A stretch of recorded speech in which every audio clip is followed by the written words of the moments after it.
I want to ask you this morning, who are some very dignified people you have met in your life? Prominent people, maybe particularly political figures.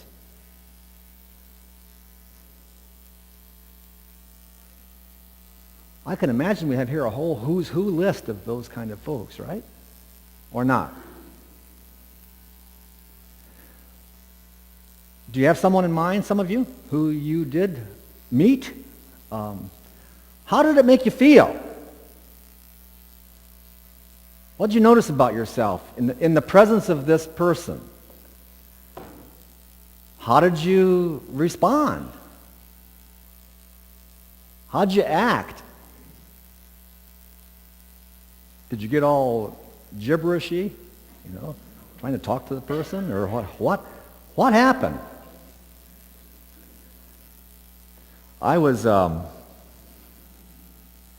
in the presence of the president this last weekend. The president of Manchester University.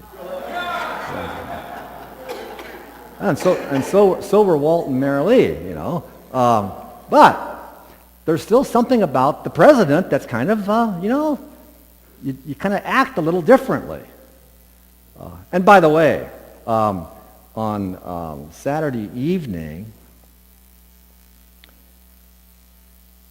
Rosanna and Tim, of course, were there at this kind of party. And Rosanna and Tim were dressed to the nines. It was a black tie affair. I didn't go to the black tie affair. I saw this all afterwards. So I think that the worship team should request that Rosanna preach in that dress sometime. I think that would be swell. Prod her about that. And Tim should wear his tuxedo. Right, exactly, here.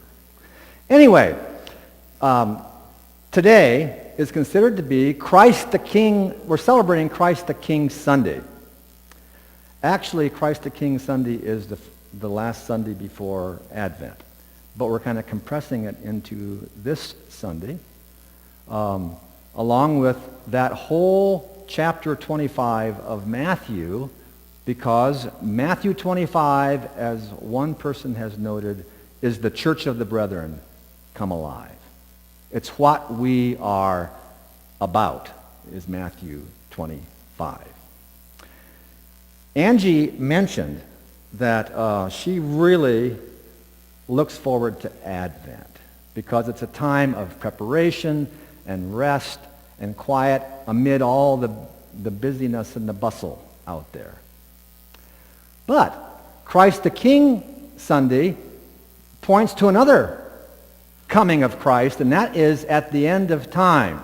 This is why it's very appropriate to have the Alpha and the Omega symbols here this morning. I am the Alpha and the Omega, and of course everything in between.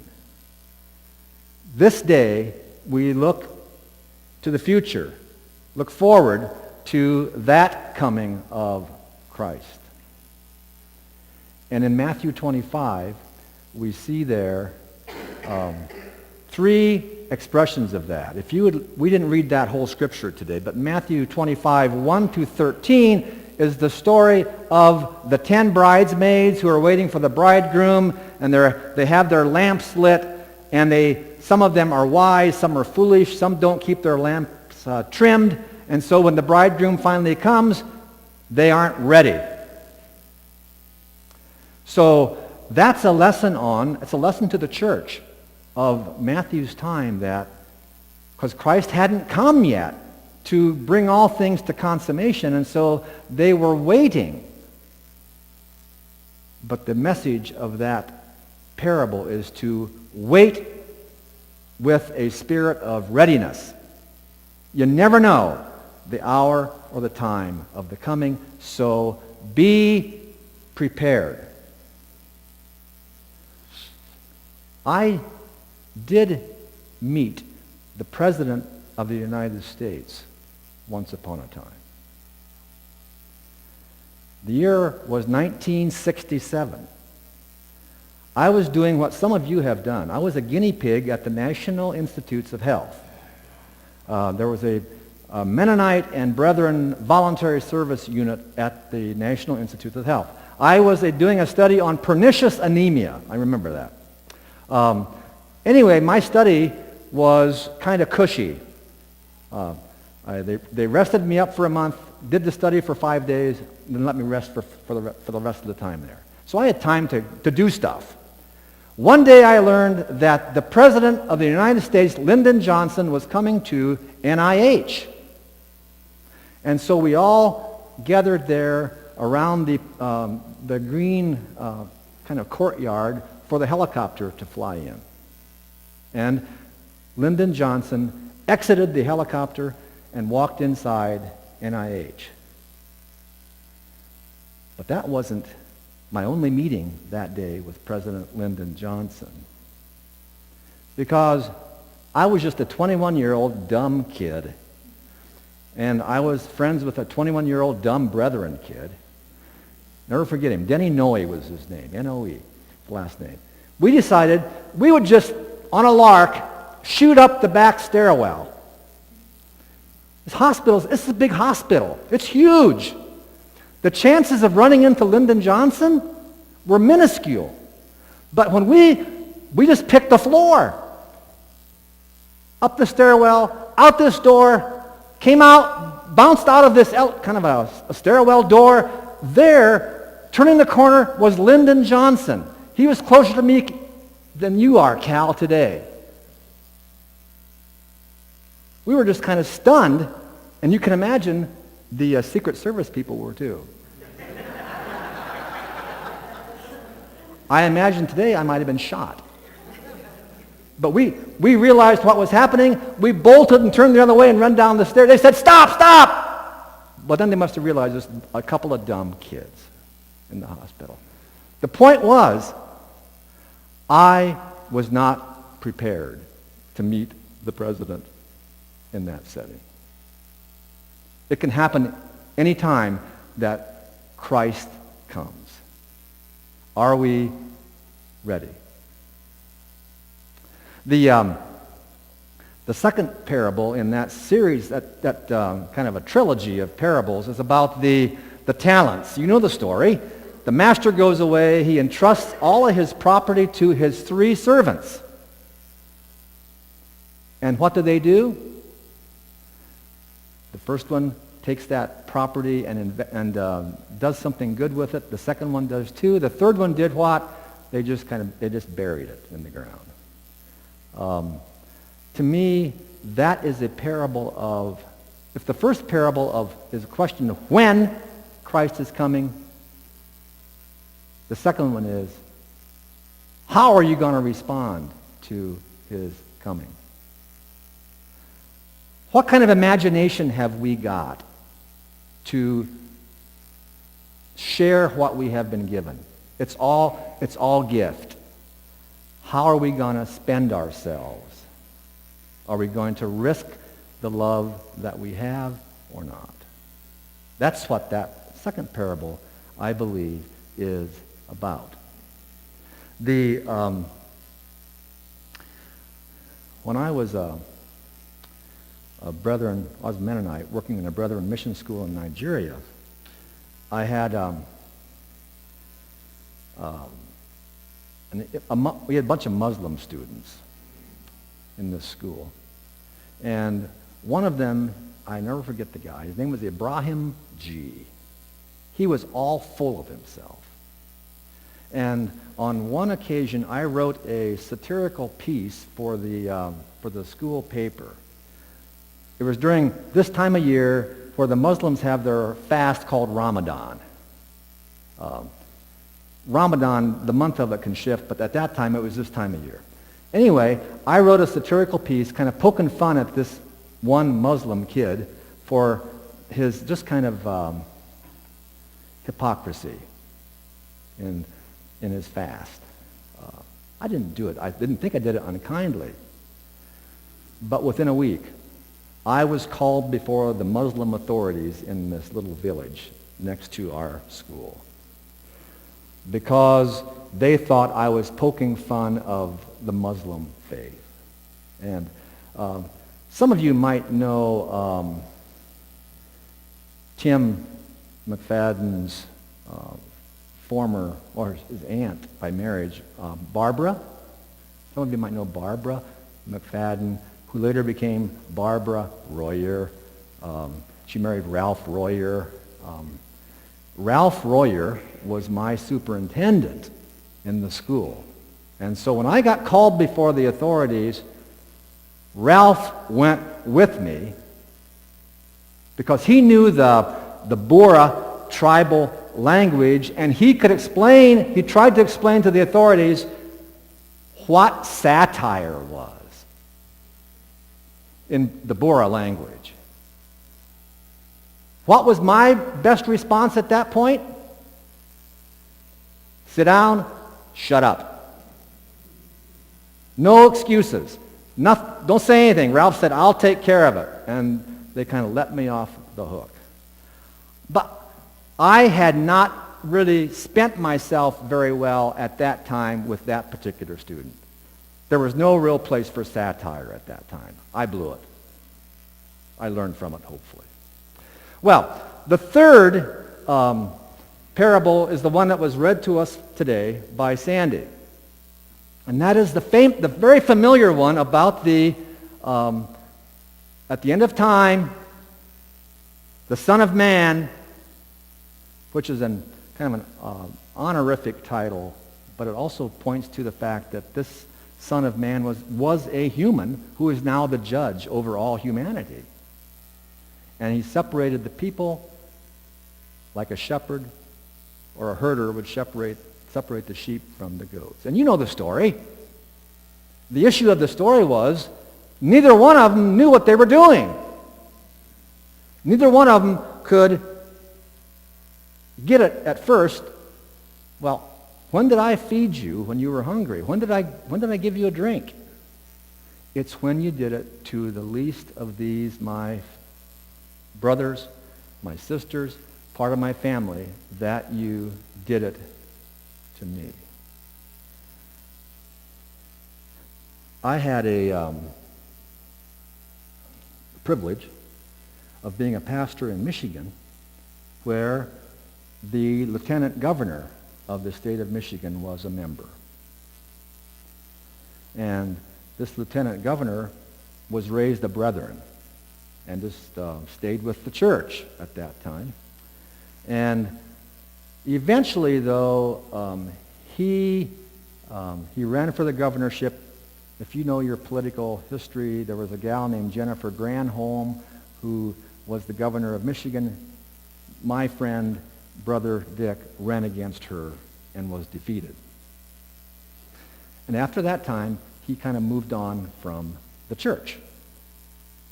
The Brethren church, that is, because he just really didn't quite agree with all of the Brethren principles. Later, his wife died. He got remarried, and even though we hadn't been together for years and years and years, he asked me if I would officiate at his second marriage, because it was kind of a controversial situation in some people's eyes.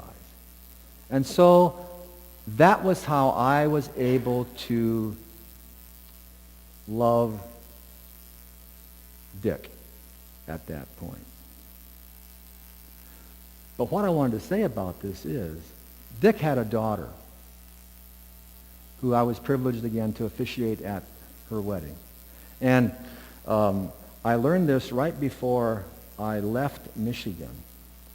This gal came to Paulette, my spouse, and she said, "Your husband saved my life."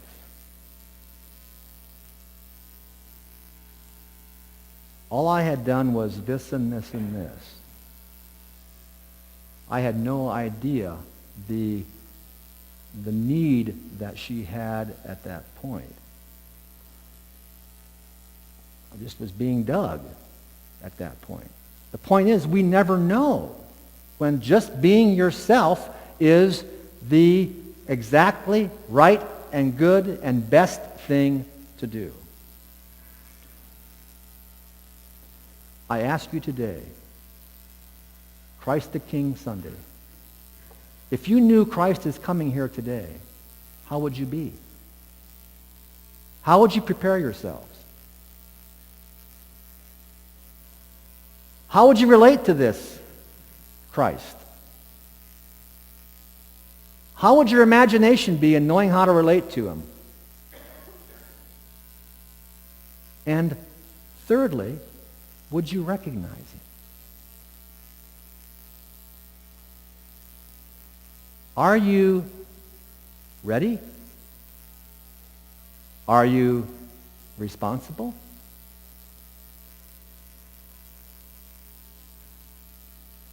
How would you be?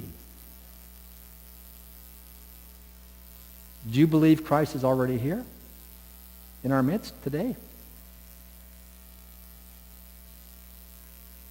By the way, this is just an example.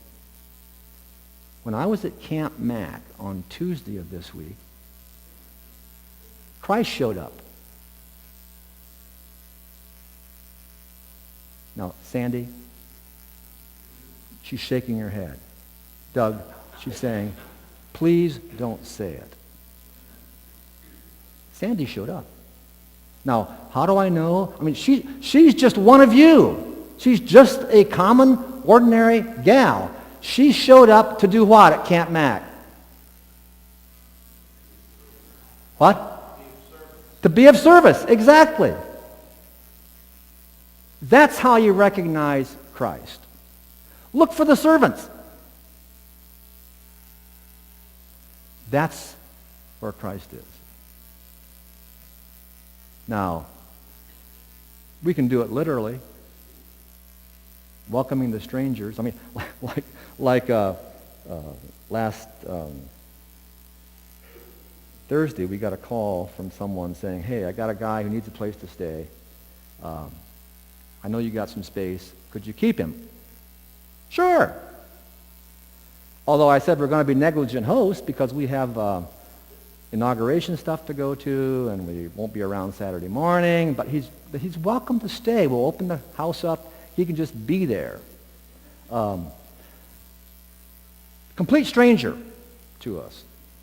But I want you to know he's not a stranger anymore, because we were able to spend like a half hour with him on Saturday morning. He was Christ. He showed up. You'd have all kinds of stories about that yourselves. Just someone who was there, and you reached out in some ways that Roger mentioned here in the children's time this morning. Although I was really surprised when Roger was going like this, cold, no one rushed up to hug him. Because you were cold. Wouldn't the hug have been great? Yeah, exactly. Someone who needs a hug. Someone who needs a drink. Someone who needs a friend. I mean, it's all trite talk, but it's real. You are invited to recognize Christ and then respond like I am, in your own unique, individual, precious ways. There's no blanket way of doing it. You know what you can be and what you can do best. Christ is coming. Son of Man, King, Judge, Master. Will we be ready? Will we recognize him? Will we exercise some imagination in loving him? I think that's the questions for us this particular Christ the King Sunday. one cultural example of this. How many have ever seen the movie It Could Happen to You? It's about a cop based on a true story. He wins the lottery. He ends up, anyway, it's a nice story. But in this story, a man gets planted. He's the one telling the story in this cop's life. And he ends up planting himself as this homeless guy Roger was referring to, kind of a homeless, scraggly-looking guy. And this cop almost unself-consciously just fed him and welcomed him. Little did he know that guy was the key testimony to how he had been in life. So, who has Christ planted in our midst today? Did you get planted by Christ on Tuesday at Camp Mac? See, that's it. That's when it's the best, when we don't really know it. We just are who we are as Christ's servants. The time is short. None of us knows when we're going to die or how we're going to die. Most of us don't know that. All we know is, well, what we have a choice about is how we're going to live right now. Prepared, passionately, personally. May it be so. Amen.